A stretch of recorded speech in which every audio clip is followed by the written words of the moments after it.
Hey, hi, you guys. Rod Savala here with Take Up Your Cross YouTube channel. Again, I apologize for getting it so wrong so many times.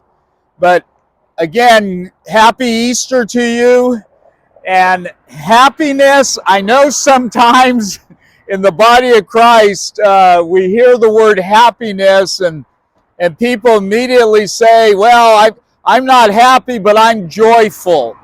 You know what? I'm joyful too, but I am really happy that God made a way to get back to Him. I am so thankful and so happy for that. You know, about 5 years ago, a student from Fresno State and I went to Stanford University.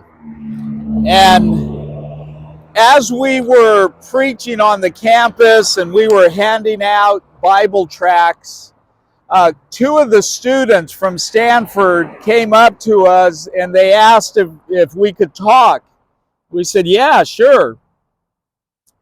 Those two students were believers, and they said that they would suggest that when you present the gospel that you ask questions.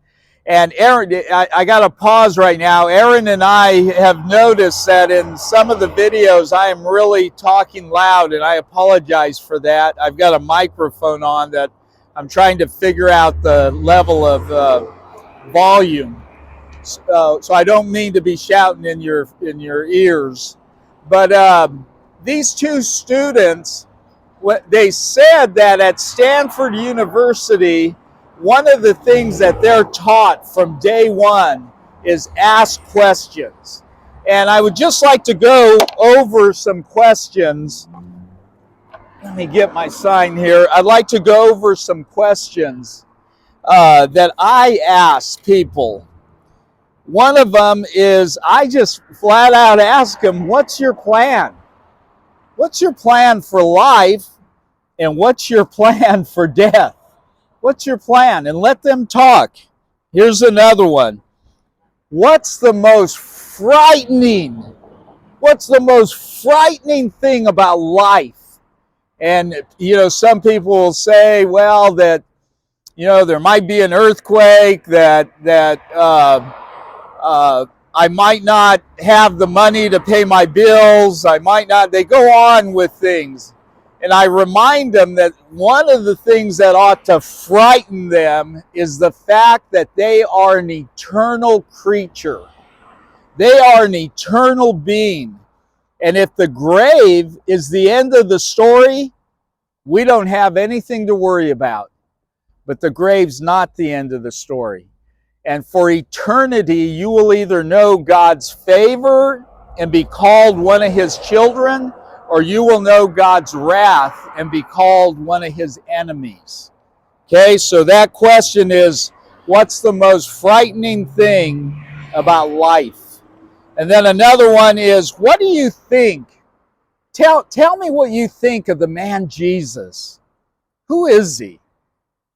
What do you think about His claims? And go over some of the claims. And then I'd like to go to the question that Jesus asked the disciples.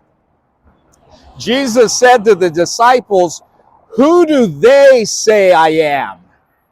I want to hear what the people around, the people who have seen me, who are they saying that I am?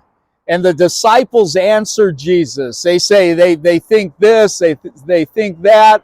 And then Jesus says to Peter and the rest, who do you say that I am?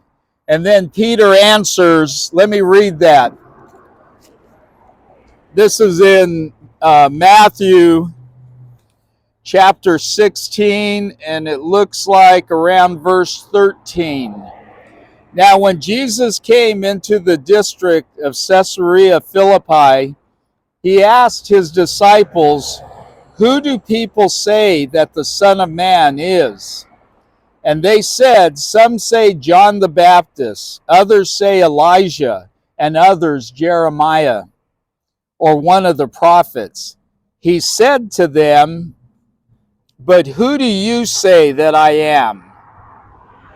Simon Peter replied, You are the Christ, the Son of the living God. And Jesus answered him, Blessed are you, Simon Bar-Jonah, for flesh and blood has not revealed this to you, but my Father in heaven. You know, God is He's really inviting you and me to tell others just who Jesus is. He may be asking, what's your idea? What do you think? But it also comes with him telling and us telling what we know about him. So with that, I hope you had a great Easter, and here we go. Oh.